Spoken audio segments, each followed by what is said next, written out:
Good morning to all. Now we are going to see about the channel assignment strategies. The channel has to be assigned to the users depending upon the request made by them. So this is a channel assignment strategy we say. Why it should be done means the spectrum for the efficient utilization of the spectrum. As I said, the spectrum is allocated to each and every service provider. So within the spectrum, the service provider has to allocate the channels to the users. So efficiently it has to be utilized. Next, the capacity or the number of users is increasing day by day. With the available spectrum, the user demand has to be satisfied, and minimizing the interference because a number of frequencies is allocated to each and every cell and the neighbors are allocated the different channels, so the interference has to be reduced. Then this choice of the channel assignment strategy is important because it has a strong effect on the performance of the system, like how cells are managed when a user handed off a call from one cell to another cell. At that time, these channel assignment strategies are very important and playing a vital role. It can be classified as fixed and dynamic. In fixed assignment strategy, each cell is allocated a predetermined number of channels, and the calls are served by using only the unused channels in the cells. Suppose if all the channels or frequencies are occupied or it has been allocated to the users means the new user, when he is making a call request, he will not be provided any channel. It means that the call is blocked, that the service is not provided to that user. Then in the fixed channel assignment strategy, a slight variation in assignment technique is that is called borrowing strategy.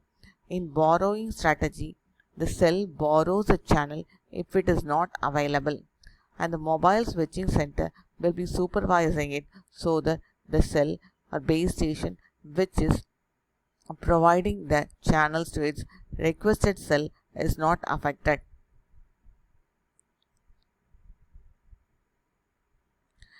Next assignment strategy is dynamic. In here, channels are not allotted permanently. Depending upon the request made only, channels will be allotted, and the base station will be requesting the channel from the mobile switching center here, and there is an algorithm to work it out. So based upon the likelihood of the future blocking within the cell and the frequency use of the channel and the reuse distance of the channel, the channel assignment is done. The frequency here is allocated. If that particular frequency is not used in that cell at that particular time, and if other cells which are at the minimum distance should not be utilizing these frequencies.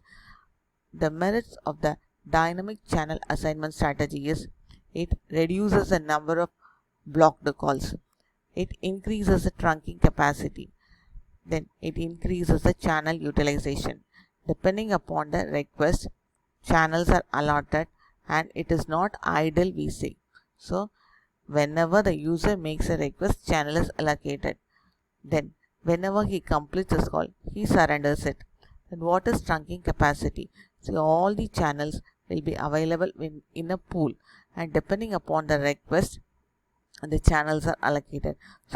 So as long as the call is completed, it will be surrendering the channel to the base station. This is called trunking capacity we say. Then what are the demerits? Here the storage in the dynamic, as per the dynamic channel assignment strategy, it needs some sort of storage because a number of computations are performed and number of data has to be maintained depending upon the channel occupancy, traffic distribution, radio strength indication. Next, an important concept is called handoff. What is handoff? So it is a process of transferring the call to a new channel or different station as the mobile moves to a different cell when a call is in progress. Because we know it is a mobile communication, the users are not stationary. He can make movement. When he moves also, the call should not be interrupted. If it is not to be interrupted, means that when he moves to the neighbor base station, that base station should allocate the channels and he will be disconnected from the original base station, but it will be unnoticed by the user. In such a manner, the call has to be transferred. So, in this handoff strategy, eh, the mobile station identifies a new base station, and voice and control signals will be alerted to channels associated with a new base station. And here the handoff request is usually made, then only handoff is initiated. So some prioritization is followed when handoff request is made.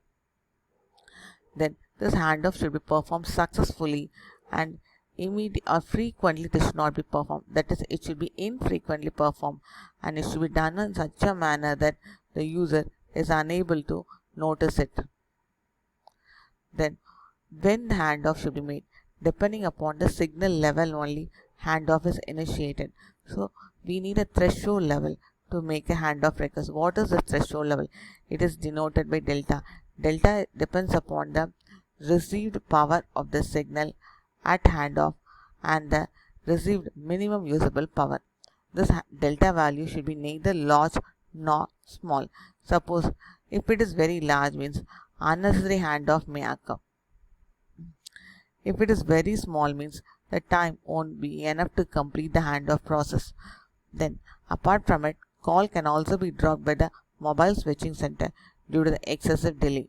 Why this excessive delay is occurring? Because of the heavy traffic, because of a computational load on the mobile switching center, and suppose if channels not available in the cell, that is, already the channels has been allocated to the available users. If delta is very small, means handoff cannot be completed, that is, time is not enough to complete the process. This handoff should not be made for momentary fading. For a short fade of the signals, this handoff should not be done. Then, because the fading can be due to some blockage or interacting objects for a momentary time, so this should not be made depending upon the momentary fading. This we have to monitor a signal for a considerable duration of time. If the depth is occurring for the fade is occurring for a larger duration only, this handoff should be initiated. Then the handoff decision is made depending upon the speed of the mobile user as well as the radio signal strength. Then this is a diagram that shows the improper as well as the proper handoff condition. So the first diagram is an improper condition. So in this case, the mobile user is moving from one base station to the another base station, but as he moves, a signal level will drop. So as the signal level drops, the handoff has to be initiated when the signal reaches a threshold value. But here the handoff has not been initiated. There is a continuous drop in the signal, and at a particular value, that is at point B, the call is terminated. In the second case, as a mobile user moves from point B, as a mobile user moves, the signal level drops, but when it reaches handoff threshold, this handoff request has been initiated and call has been transferred to the base station. So because of this, the call is in progress, it is not blocked or it is uninterrupted. So this is a perfect case for the handoff condition. Then in a detailed manner I have explained it. So what is the improper condition? Means signal strength drops from level A to handoff threshold, then to minimum acceptable signal. Handoff has not been initiated, so the call is terminated. In the proper situation, as the mobile user moves, signal level drops from level B to handoff, but handoff has been initiated at the threshold value and call transfer has been successfully done. Then dwell time. So what is dwell time? The time over which call is maintained in a cell is called dwell time, and within this time handoff should not be done. So before handoff, the time over which the call is maintained in a cell is called dwell time. So it is governed by what? Means propagation of the signal, interference of the signals, distance between the subscriber as well as the base station. Depending upon these only, the dwell time will be varying. This dwell time can be finite and random. What it depends upon the speed of the mobile user and type of the radio coverage. The radio coverage is different for different environment, that to cluttered and uncluttered environment. In a cluttered environment, that is a cluttered means a number of interacting objects are there, or the density of the people can be more. In here, the dwell time has a large variation about the mean. In an uncluttered environment, there is no interacting objects for the signal, so the dwell time varies about its mean. Then next is first generation system as well as second generation system. In the first generation system, the radio signal strength was measured by the base station by utilizing the reverse voice channel, and by using this it was able to find the relative location of the mobile with respect to the base station. And another one thing is, it will be having a locator receiver in the base station. This locator receiver monitors the mobile user in the neighbor cells, because depending upon this monitoring of the signal only handoff request can be completed, because as a mobile in the neighbor cell moves towards the next cell, means that the locator receiver will be monitoring the signal level, and if the neighbor mobile user initiates the handoff, means it has to be carried on. So the mobile switching center decides handoff depending upon the report submitted by the base station, because as the base station is monitoring the radio signal strength. Second generation system, it is called MAHO system. We say MAHO means mobile assisted handoff. Here most of the things related to handoff is done by the mobile station. The mobile station measures the signal from the neighboring base stations and report to the original base stations. This base station initiates the handoff depending upon the power level. This is faster, we say, because only the mobile station is involved, and the mobile switching center doesn't monitor the radio signal strength. So the mobile switching center is not overloaded. So it takes place in a faster manner. Where this is used means it is used in a microcellular environment. Why means microcellular environment means it is a smaller area.